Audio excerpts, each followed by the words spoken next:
Soundbook.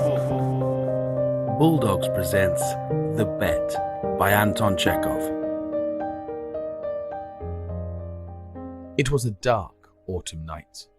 The old banker was pacing from corner to corner of his study, recalling to his mind the party he gave in the autumn 15 years before. There were many clever people at the party and much interesting conversation. They talked, among other things, of capital punishment. The guests, among them not a few scholars and journalists, for the most part disapproved of capital punishment. They found it obsolete as a means of punishment, unfitted to a Christian state, and immoral. Some of them thought that capital punishment should be replaced universally by life imprisonment. "I don't agree with you," said the host.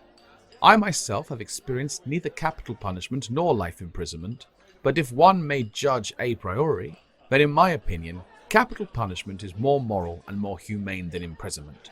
Execution kills instantly. Life imprisonment kills by degrees. Who is the more humane executioner? One who kills you in a few seconds, or one who draws the life out of you incessantly for years?" "They're both equally immoral," remarked one of the guests, "because their purpose is the same, to take away life. The state is not God. It has no right to take away that which it cannot give back, if it should so desire." Among the company was a lawyer, a young man of about 25.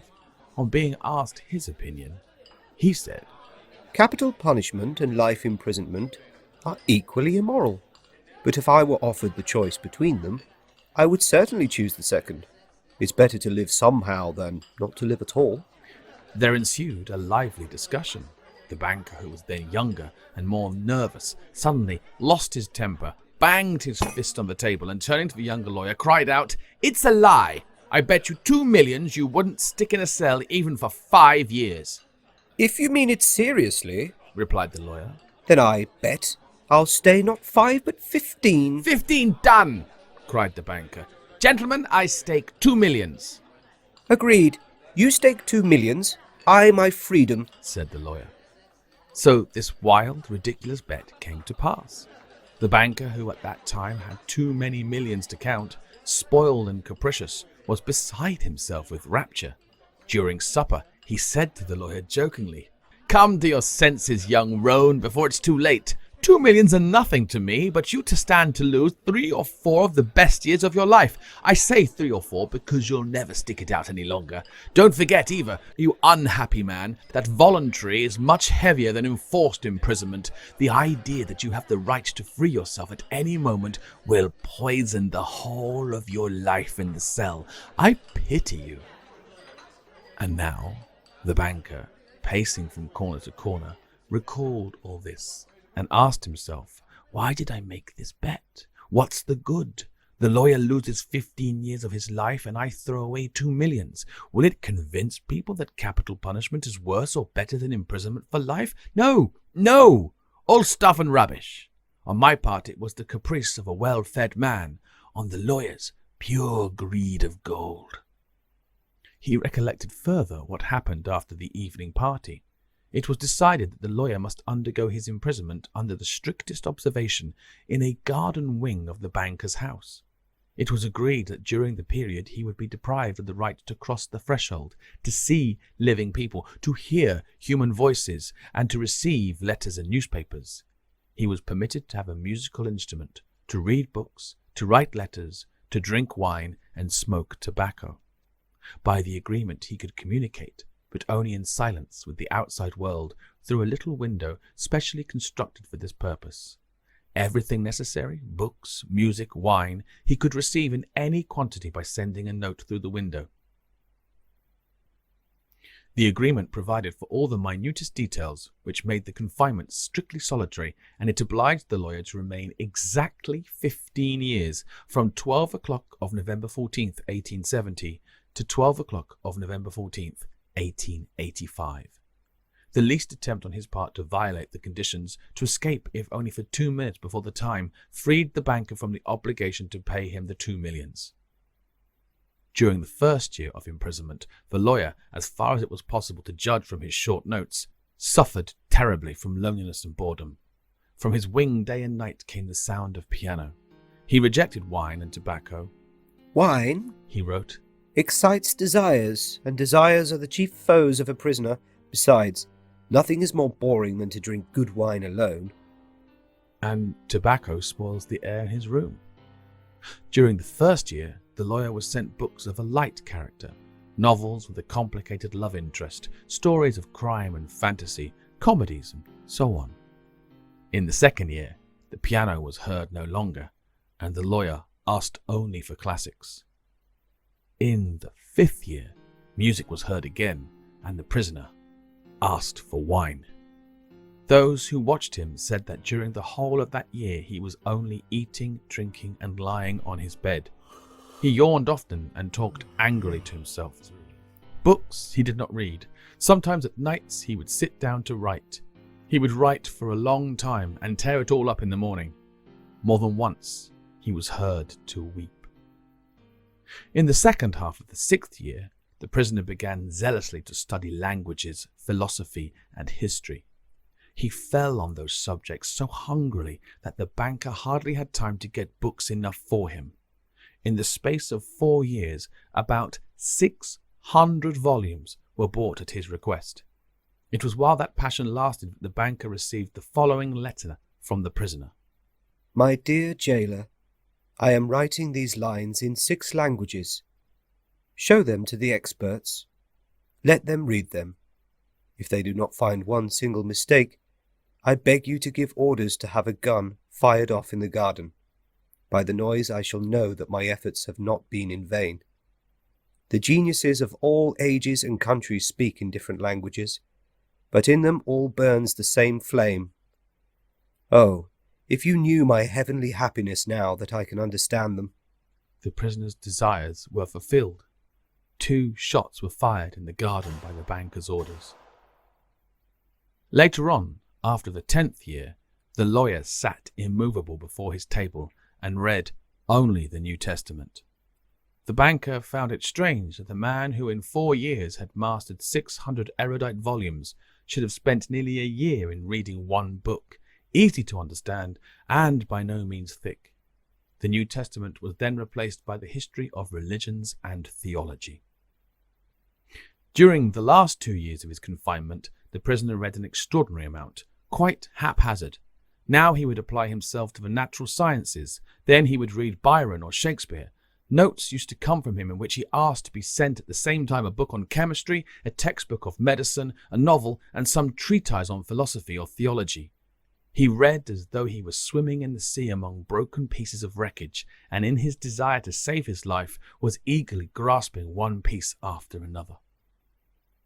The banker recalled all this and thought, tomorrow at 12 o'clock he receives his freedom. Under the agreement I shall have to pay him 2 millions. If I pay, it's all over with me. I am ruined forever.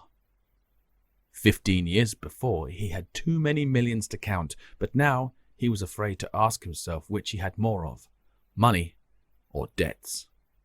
Gambling on the stock exchange, risky speculation, and the recklessness of which he could not rid himself even in old age had gradually brought his business to decay, and the fearless, self-confident, proud man of business had become an ordinary banker, trembling at every rise and fall in the market.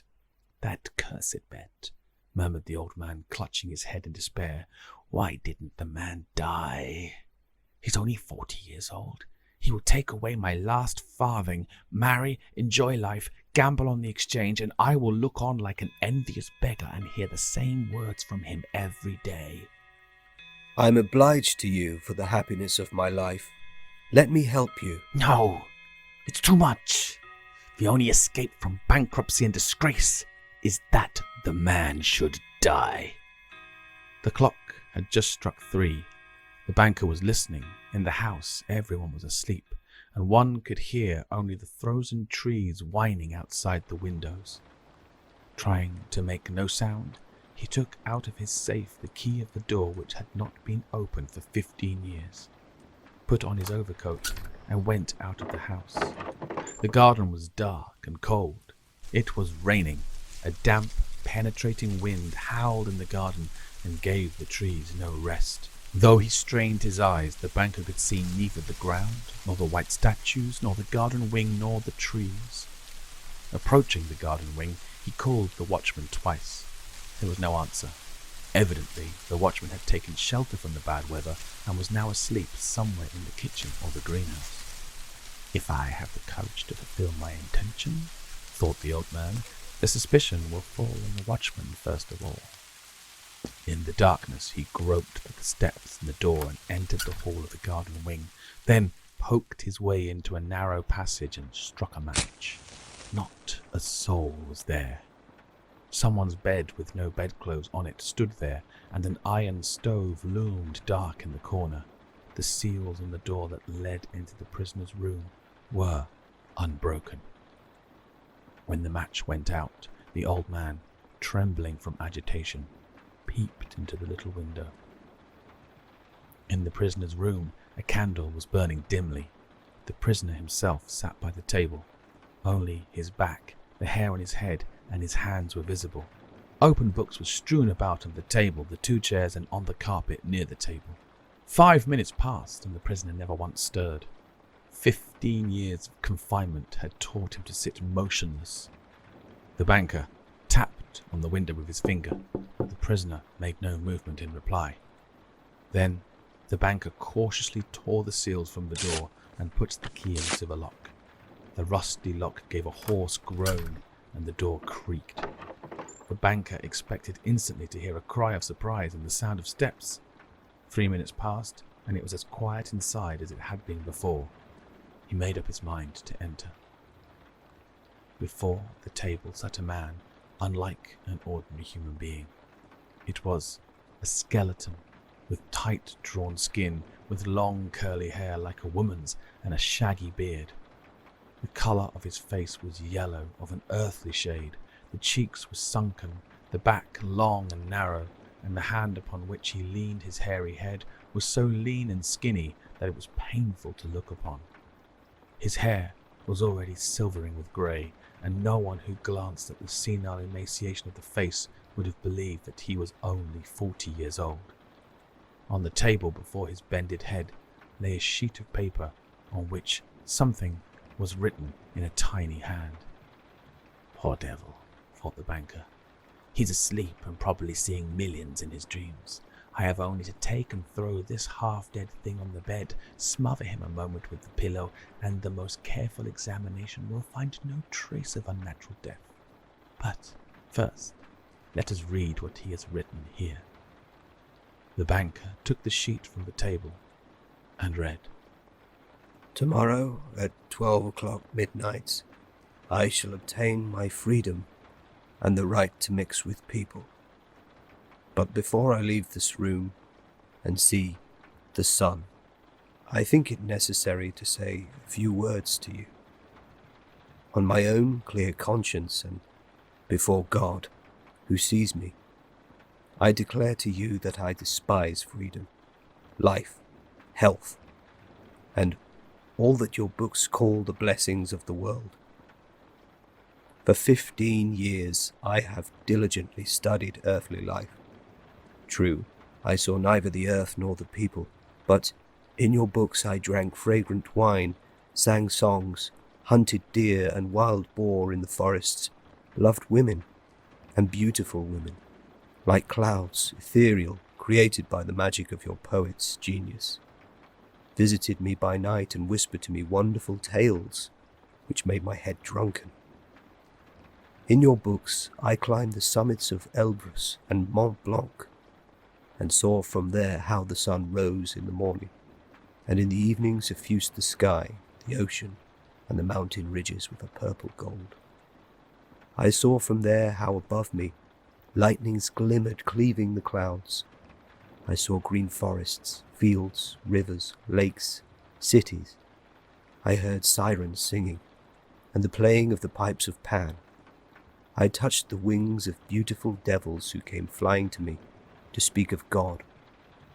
In your books, I cast myself into bottomless abysses, worked miracles, burned cities to the ground, preached new religions, conquered whole countries.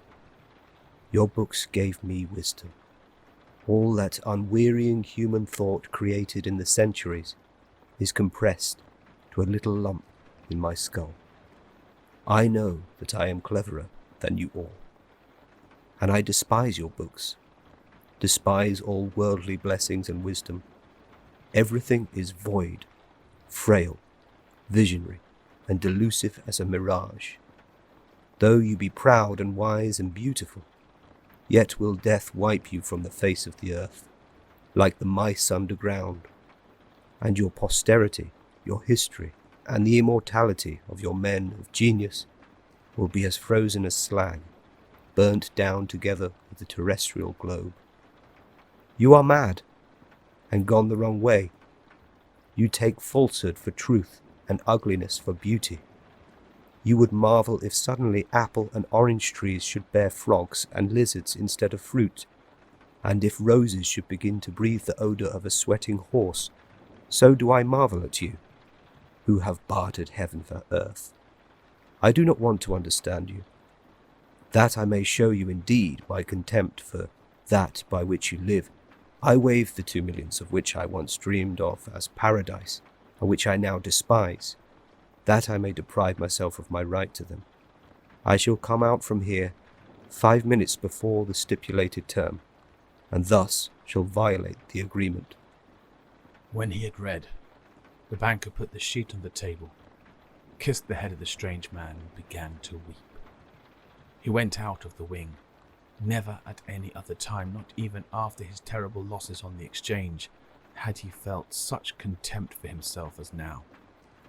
Coming home, he lay down on his bed, but agitation and tears kept him a long time from sleeping. The next morning, the poor watchman came running to him and told him that they had seen the man who lived in the wing climb through the window into the garden. He had gone to the gate and disappeared. The banker instantly went with his servants to the wing and established the escape of his prisoner.